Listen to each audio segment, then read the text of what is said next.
So today we are going to talk about Chapter 7. We're going to start Chapter 7, and there are two sections in Chapter 7.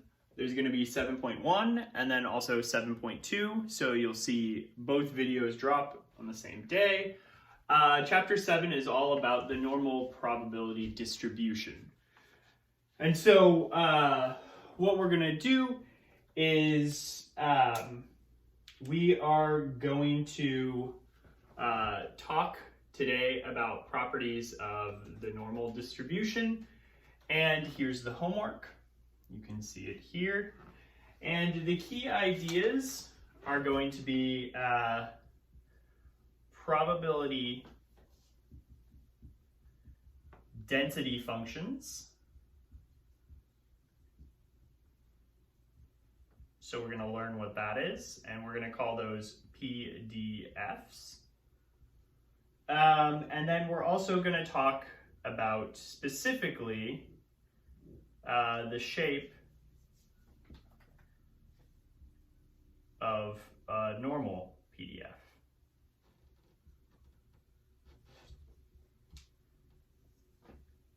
And so we're going to look specifically at a certain probability density function and the graph of it and the shape of it, and talk about that.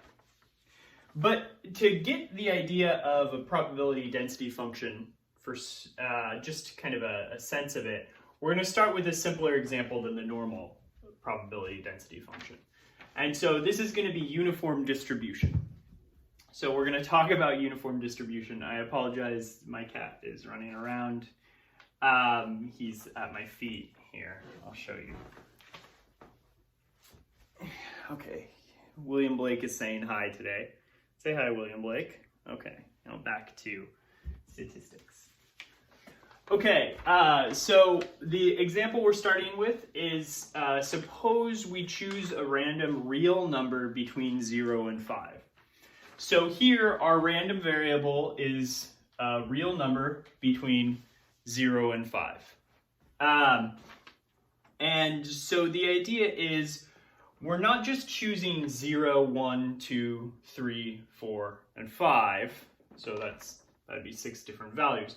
Instead, what we're doing is we're allowed to choose any real number. So not just the integer values.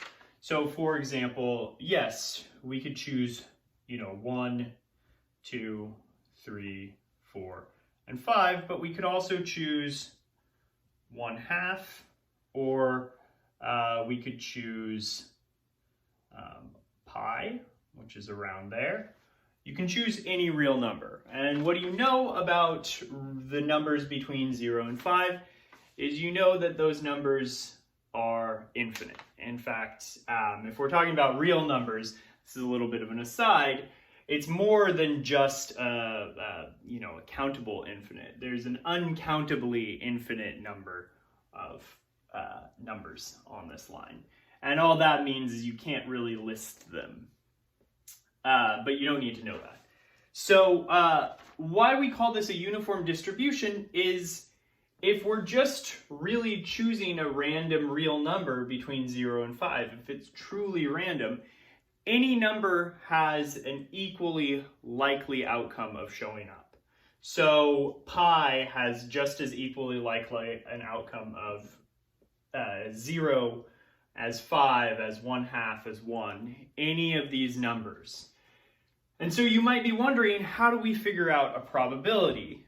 Because what we have is if we like to figure out the probability of pi showing up, then what we do is classically we think, let's choose what outcome we want, pi, and divide it by the number of outcomes possible. Well, how many outcomes are possible? Uncountably infinite. So that's not going to help, because if you take 1 and you divide it by infinity, well, that expression doesn't really make sense in an algebraic sense. But you would expect that the probability would be 0. Yeah, if I throw all of these numbers into a hat and I keep pulling from them, I'm never going to pull the number pi. They're just an overwhelmingly number of numbers between 0 and 5, and I can never choose that. So how do we fix this problem? So the problem is you can't compute a probability for a single value. So instead, what we're going to do is we're going to compute probabilities for ranges of values.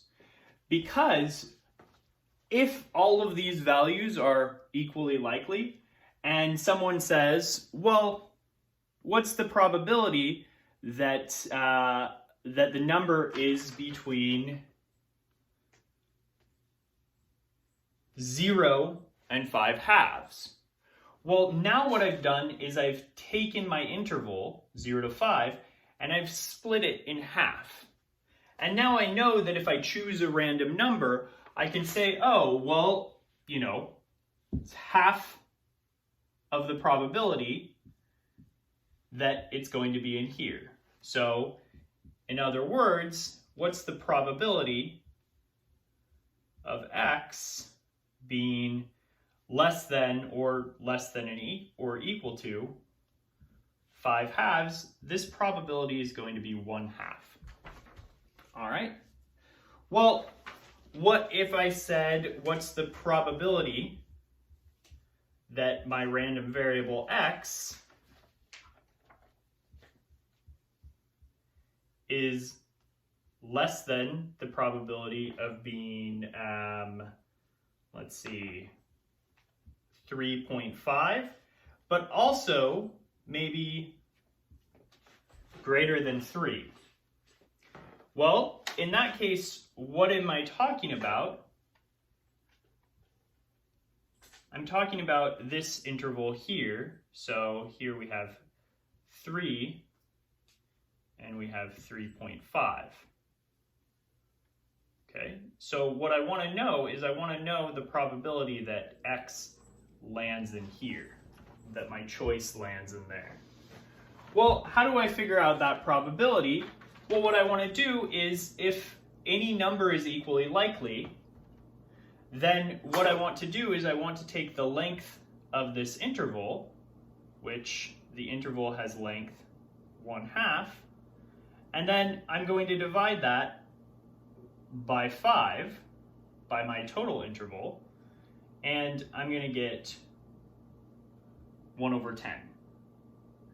And so what it tells me is, since any interval, I just need to kind of compare the length to the total length of the interval, it's going to be 1/10. In other words, if you think of this as like a pie, this interval is 10% of that.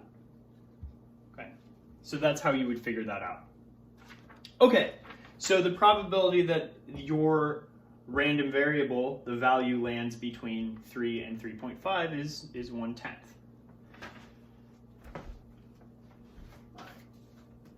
So what we can do is we can actually indicate this with what is called a probability density function. And so how we're going to do that is we're going to start with 0 to 5. These are going to be your values. And since each value is equally likely, what we're going to do is our function is going to be just a straight line from 0 to 5. And you know, you can think of the line as extending out, but we're only concerned with these values. These are the values that our random variable can take, any number between 0 and 5. And then what this line is here is it's actually going to be the line y equals 1/5. And the reason why we're doing that, why this y value is 1/5, so this is your y-axis, this is your x-axis, is that if I look at the total area between the x-axis and this curve here, so if I look at the total area, well, this is just a rectangle, right? So the area under this curve, like this, is going to be the length 0 to 5, so 5 minus 0, that's the length times the height, 1 over 5, or 1.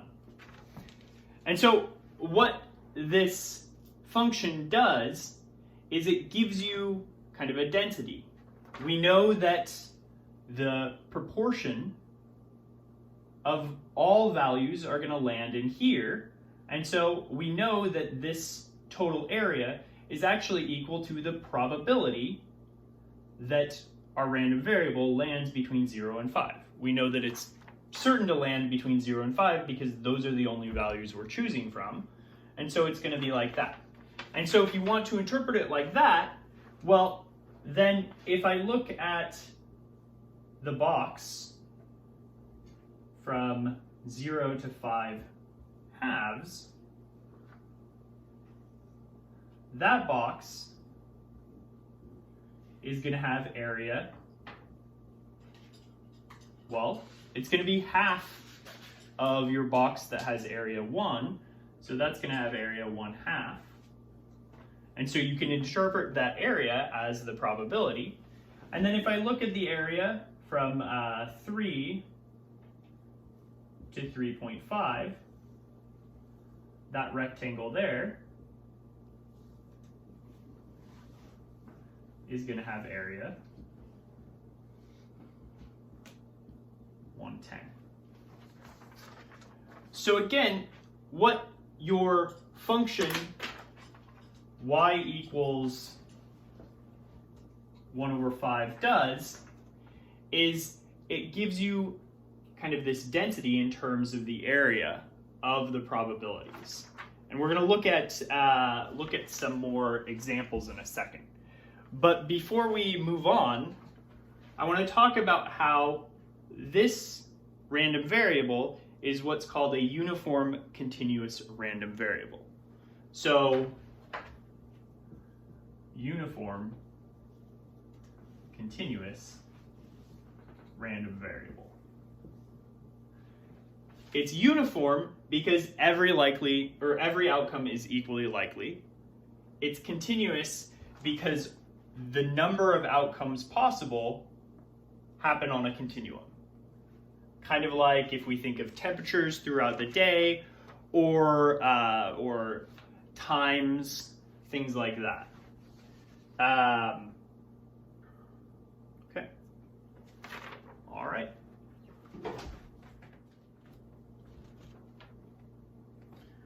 Okay, so a probability density function, a PDF, is going to be a function satisfying these two properties. The area between the graph and the x-axis is 1, and the graph never goes below the x-axis.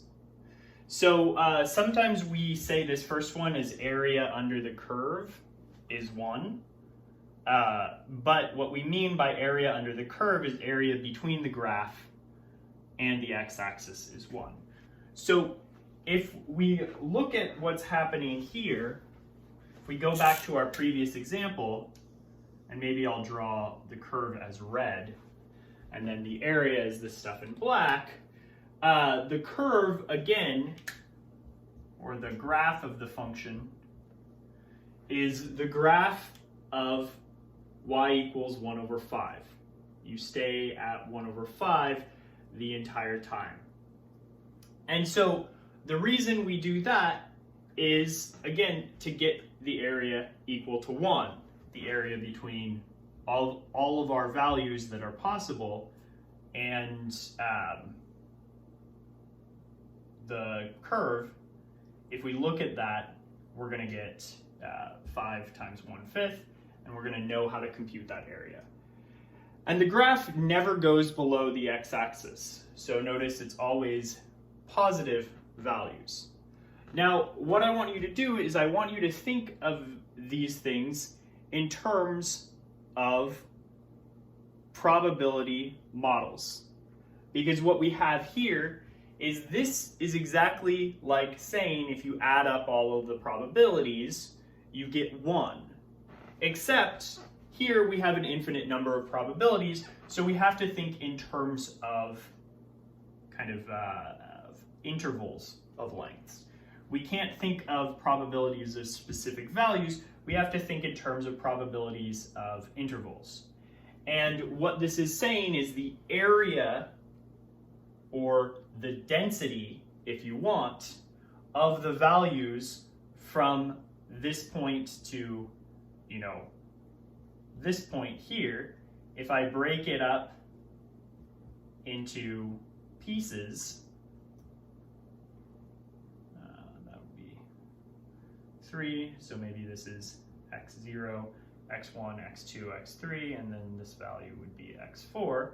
If I broke this up into pieces, and they were disjoint pieces, kind of like slicing it up like a pie, except this is a square pie, then if I was to add the probabilities or add the areas up of all of these things, they would always equal 1.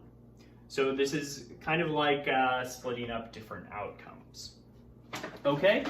And the graph never goes below the x-axis. All this is saying is that if you ever go below the x-axis, we would have to interpret that area as negative. So we're just interpreting the area between the curve of 1/5 and the x-axis is always positive.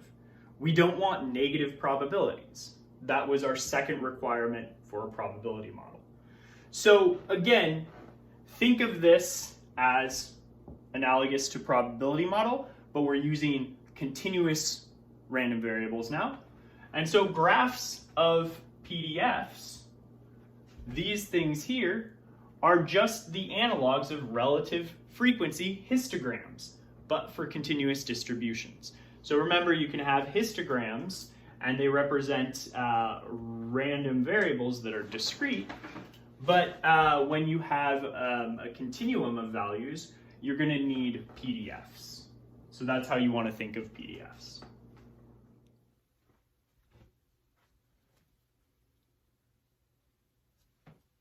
This example, we're going to be dealing with an abstract function that you're given, and we know it's defined over 0 to 3. And what we want to do is we want to verify that it's a PDF. So again, a probability density function is a function where the area under the curve is 1 and the graph never goes below the x-axis. And so how we interpret the area under the curve, we think of that as the area between the graph of the function and the x-axis. So if we come over here and we have our Cartesian coordinate system, and I'm looking at my function, y equals 2/9 times x. Well, over the interval 0 to 3, I'm going to plug in x equals 0. I'm going to get a y equals 0, so I know it's going to go through this point here. And then I'm going to plug in 3 and get y equals 2/3. So this is going to be 2/3. So what it's going to do is it's going to travel from the point 0, 0 to the point x equals 3, y equals 2/3, and it's going to be a straight line there. And then I can already answer that it satisfies number 2, because from 0 to 3, it never goes below the x-axis, and that's what you want. Sure, you could think, okay, if I continued out this way, it goes below the x-axis, but those are not going to be kind of values of our random variable. We're thinking of values being between 0 and 3. So, so we're going to interpret the area under the curve as kind of the density of this thing. And so what I want to do is I want to look at this curve here. And it's going to form a triangle, a right triangle actually. And we know areas of triangles. The area is just going to be 1/2 base times height. And we can figure out the base. Well, the base is just going to be 3, because we're going from 0 to 3, so it's going to have a length of 3. And the height, well, the height is going from 0 to 2/3. And so you can see that 3 is going to cancel, that 2 is going to cancel, and you're going to be left with 1. So we've computed that the area under the curve is 1. Maybe I should mention this curve was specifically chosen because we have a formula from geometry for computing the area. Computing areas under the curve is actually generally a difficult thing to do, and it involves calculus, it involves integration. There are solutions for how to compute areas under the curve. They exist out there, but it's a little bit beyond this class, so we're not going to do examples that are much more complicated than this. We're going to look at one example that is actually pretty complicated, but shows up a lot and has a lot of uses, but we'll focus on how to determine areas under that. And there will be functions in your calculator that help, and also tables that we can use. Okay, but we're looking at this kind of silly example now, where we have a triangle as our probability density function. Now, what we want to do is we want to interpret the probability of the values 0 to 2 and 2 to 3. And so what we want to use is we want to use our PDF here, our probability density function, and we want to interpret the area under the curve as probability. So what I'm going to do is, okay, so here's X and Y. Well, I know that if I plug in 0, I'm going to get out 0. And if I plug in 3, I'm going to get out 2/3. But I also have this other point 2 here. So if I plug in x equals 2 to this function, I'm going to get 4/9. So 4/9. So if I look at the portion of this, goes from 0 to 2, it's going to go from 0 and then to this point to 4/9. And again, I'm going to get a triangle here. But if I look at the values from 2 to 3, well, those are going to go from 4/9 or 2 4/9 to 3 2/3. So like this. So it's not going to be a triangle, it's going to be kind of this wedge piece there. And so if I wanted to look at the probability here, well, what I want is I want the area. And the area is going to, again, be 1/2 base times height.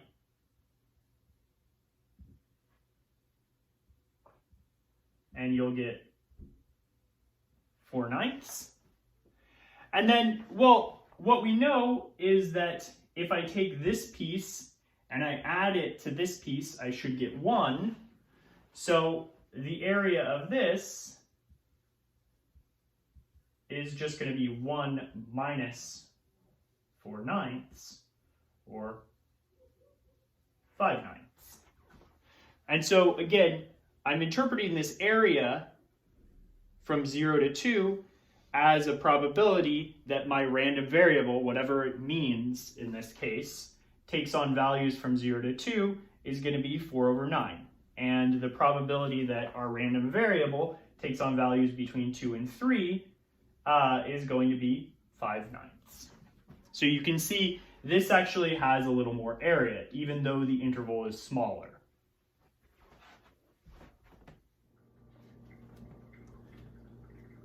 Now we get to kind of the main point of this section, which is normal probability distribution. And so for the rest of this section, we're going to be talking about what it means to be normally distributed, what a random variable is when it's normally distributed, and what the probability density function of a normally distributed random variable looks like.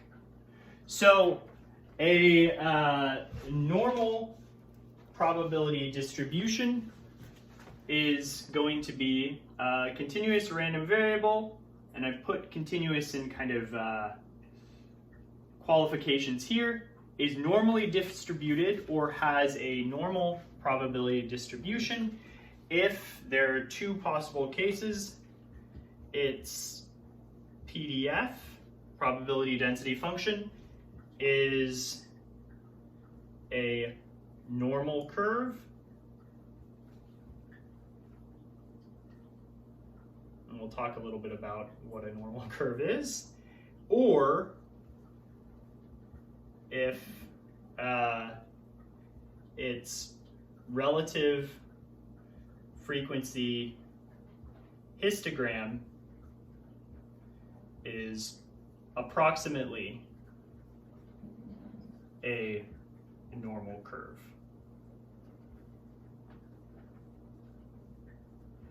And what I've done here is sometimes we think of discrete random variables as being normally distributed. For example, in the previous section, we talked about when a binomial experiment, when we can assume it has kind of normality to it.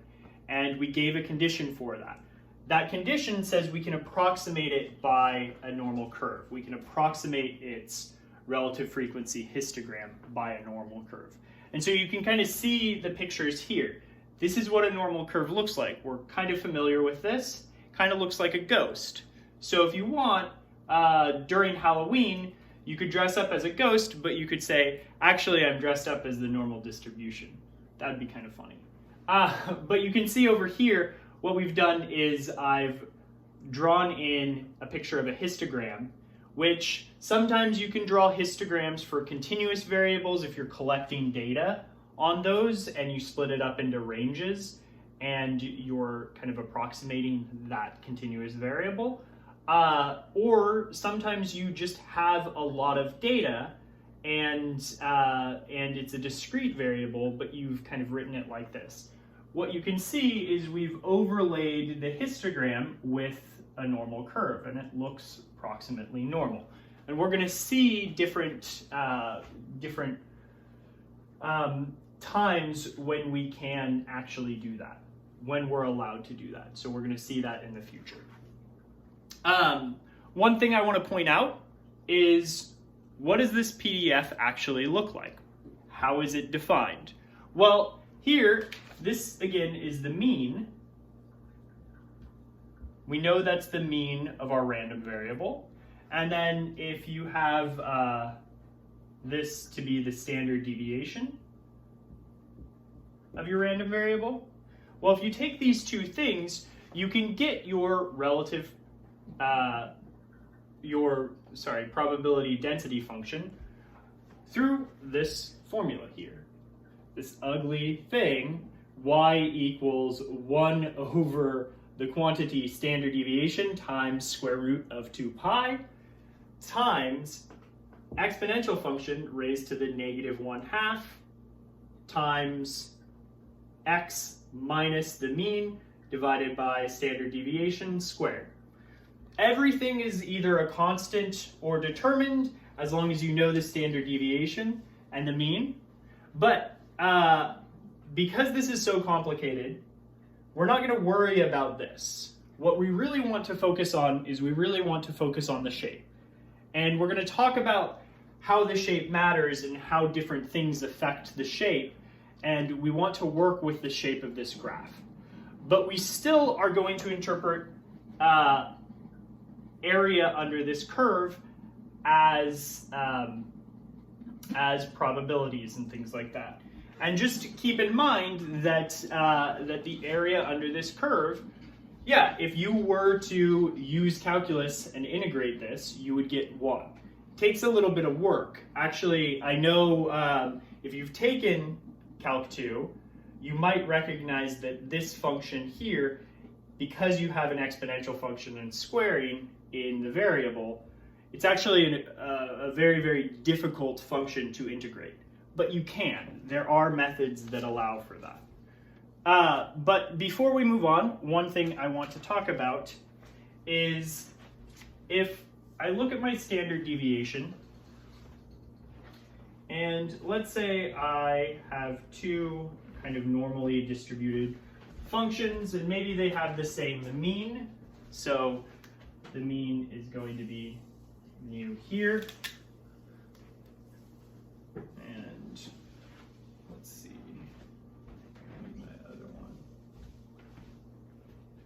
looks like this. So these are both examples of normal curves. We'll talk more about the shape in a second.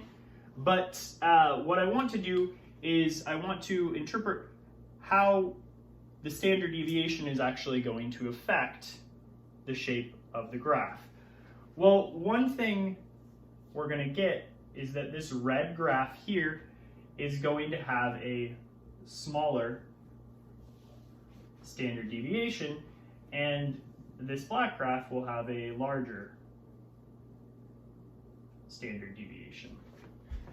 And so the takeaway is if you have a smaller standard deviation, your curve is actually going to be kind of reach up a lot higher and be a lot more squished. And if you have a smaller standard deviation, you're going to see that it's going to spread out a little bit more. The reason why I want to bring this up is you've been hearing a lot about this in the news. This is flattening the curve. So one thing that's happening here, you can interpret this as both of these functions, if they are normal PDFs, they both have the same area. There's kind of the same amount of density underneath all of them.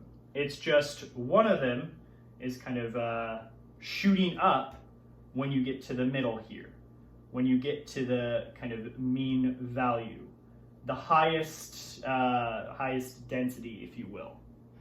And so if we're thinking about this as, percentage of population that has COVID, for example, then the preferable one is actually going to be the smaller one. And the reason is because I think you've seen graphs like this.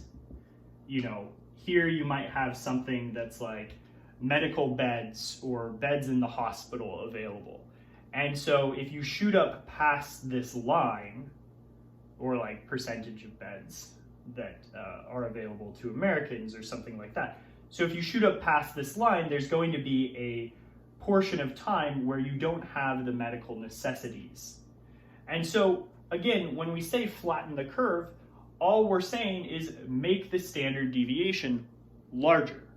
So if you kind of spread everything out, yes, the virus kind of has to run its course, and many people are still going to get it if we kind of spread it out.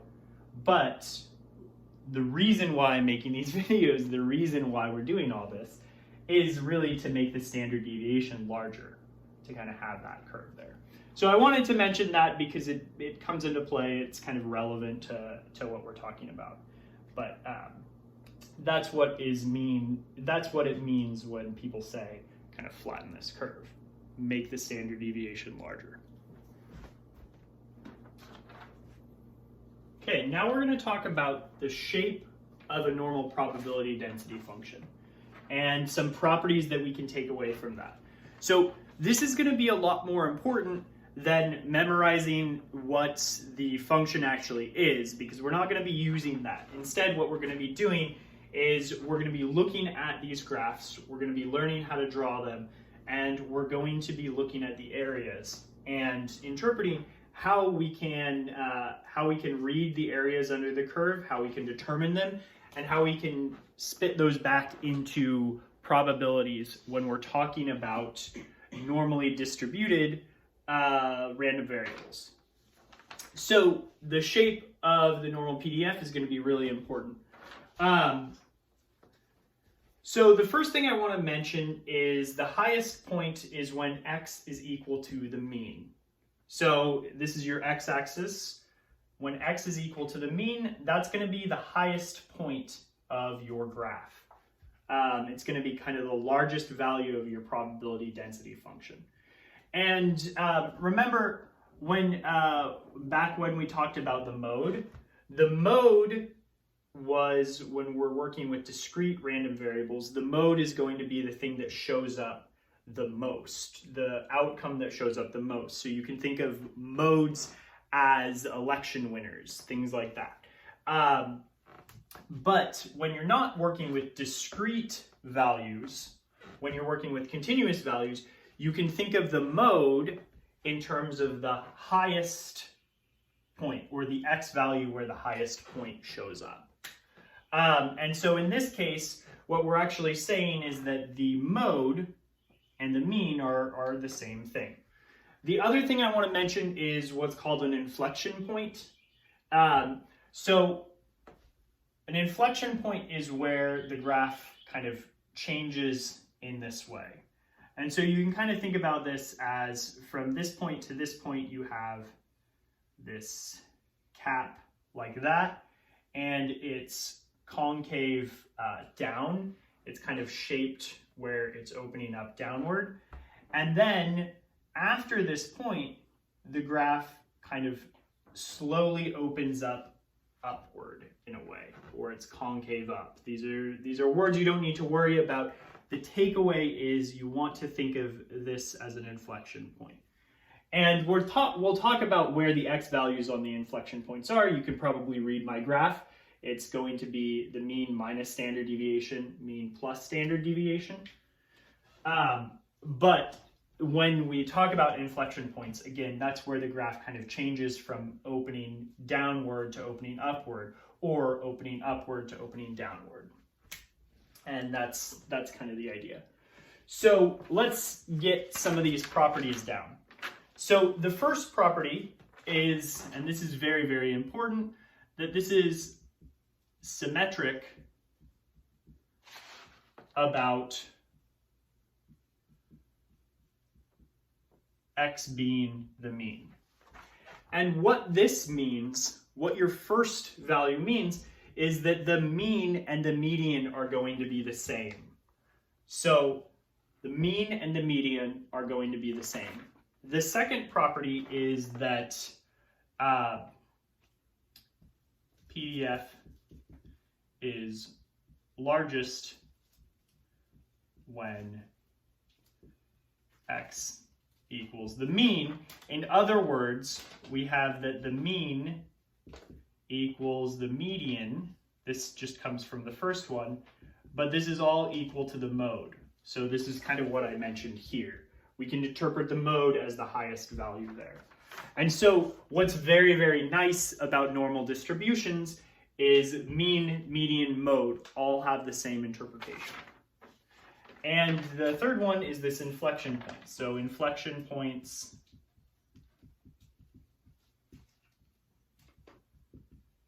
at x equals mu minus the standard deviation and x equals mu plus standard deviation.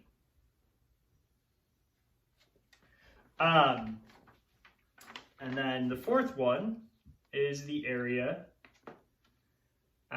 under curve is 1. And the fifth one is something that's kind of weird. Curve gets close but never touches x-axis in both directions.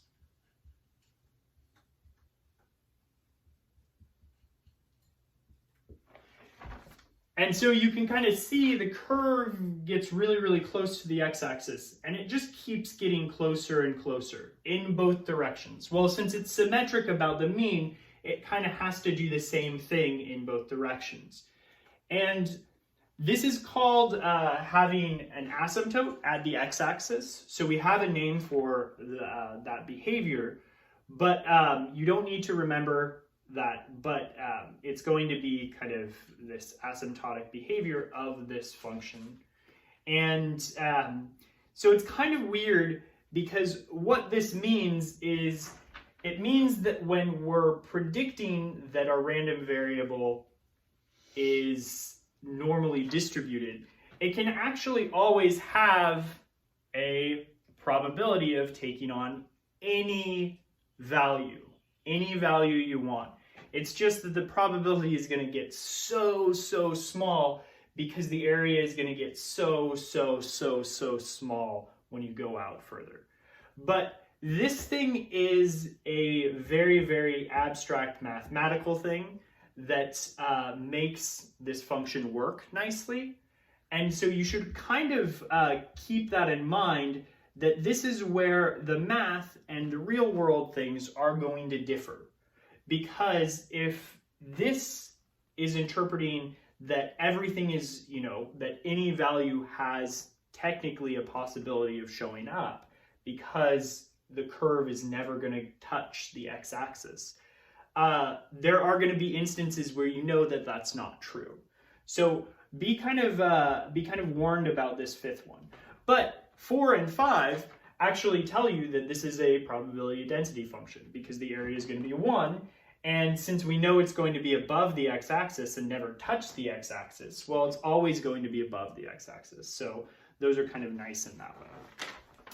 The last rule is probably the most important for using this. It's called the empirical rule. And we've seen this again, but this is where the empirical rule really comes into play. When we're talking about this abstract math object, then approximately 68% of the area is between x equals the mean minus the standard deviation and x equals the mean plus the standard deviation. Approximately 95% between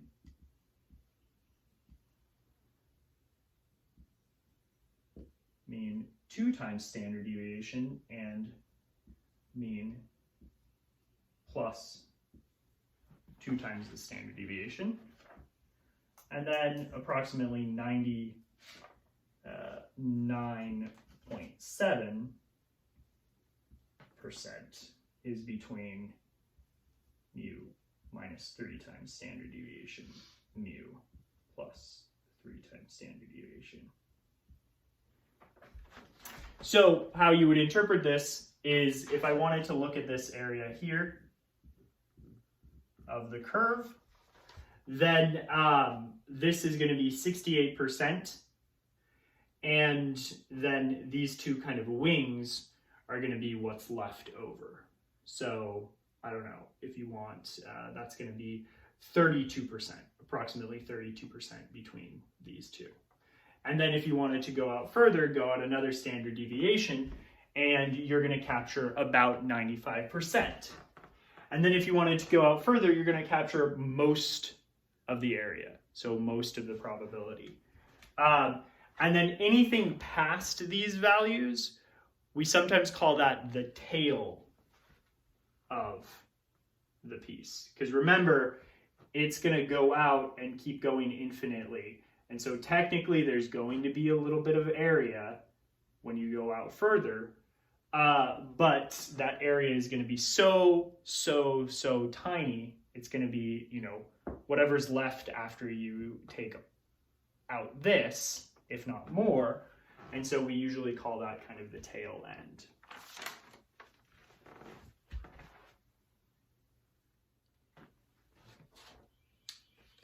Here's an example using the properties that we've talked about. So example 3, this is actually from the book. This is 7.1, number 32. So you can go back and look at that. And if you want to try your hand at it first, you can stop the tape and try it and then look at the solution. So the lives of refrigerators are normally distributed, with mu, or the mean, being 14 years, and sigma, the standard deviation, being 2.5 years. So again, remember, this is mean, and this is standard deviation. And so the first question says, draw a normal curve with parameters labeled. The second part is shade the region representing the proportion of the refrigerators that last more than 17 years. And C, suppose the area to the right of x equals 17 is this thing here. Provide two ways to read this. So we're going to talk about that. All right, so the first one is we just have to draw kind of a normal curve. So we have our x-axis. When you're drawing normal curves, you don't need to worry about the y-axis. Just provide the x-axis and get the shape of the curve correct. So the shape of the curve, it's going to be this ghost thing. We want to make it as symmetric as possible. You know, a little bit is okay, but maybe, you know, practice drawing your normal curves. I'm going to do this here. And then this is going to be symmetric about the mean. And then, so the mean is going to be 14. And then we know the standard deviation is going to be 2.5 years. So that's where the inflection points are. So that's kind of where it stops being a little bit of a cap. All right. And so 2.5 years, this is going to be 16.5, and this will be 11.5. Okay?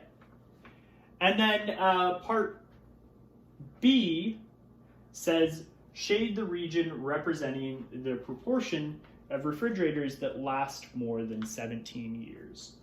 So before I do that, what I want to do is I want to actually identify what my random variable is in this case. So the random variable here is going to be the number of years a refrigerator lasts. Okay. And so what we're going to do here is shade the region representing the proportion of refrigerators that last more than 17 years. So over here we're going to have 17,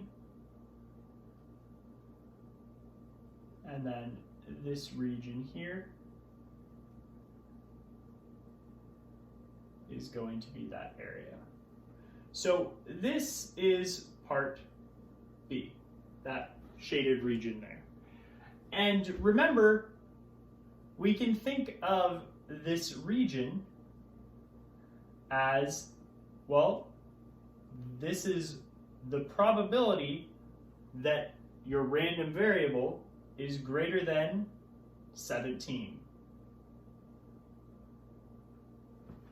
So it's all of the refrigerators that last more than 17 years.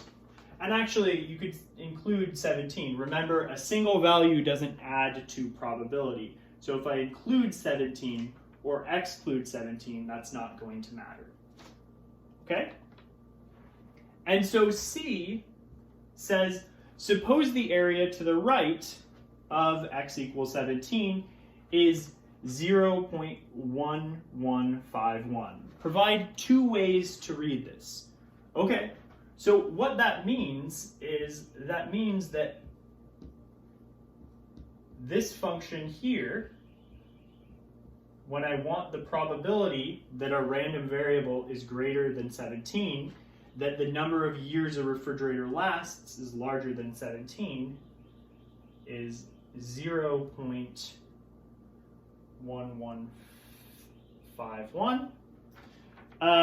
There's going to be two ways to read this. Proportionally and probabilistically.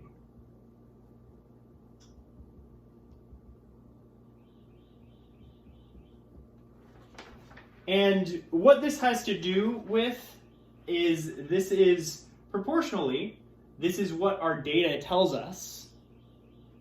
this is what we're kind of basing this on, probably, that historically, the number of refrigerators that last larger or more than 17 years are about 11.5% of them.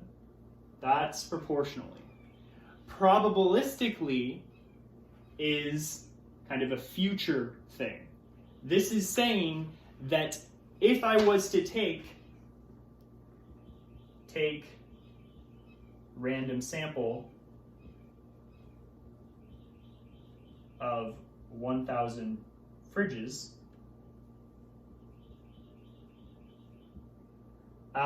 then we expect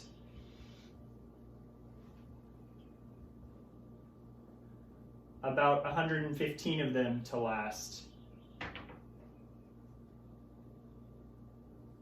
more than 17 years. So the important different readings is proportionally is kind of a historical. It's a data fact. It's percentage-wise. The percentage of them do that. Probabilistically is about predicting the future. It's about saying if I bought 1,000 fridges, how many do I expect to last over 17 years? About that many. So that's the two interpretations it's talking about. One thing I want to point out is notice how far is 17 away from the mean? It's 3 away. So if I go 3 in the other direction and I look at 11 and I want to ask, well, what's the probability that out of my 1,000 refrigerators, 11 of them, or they don't last more than 11 years, so they die before 11 years, that's going to be the same probability as them lasting over 17 years. So I can also expect 115 of them to die before year 11. So that's kind of how you interpret the symmetry of everything.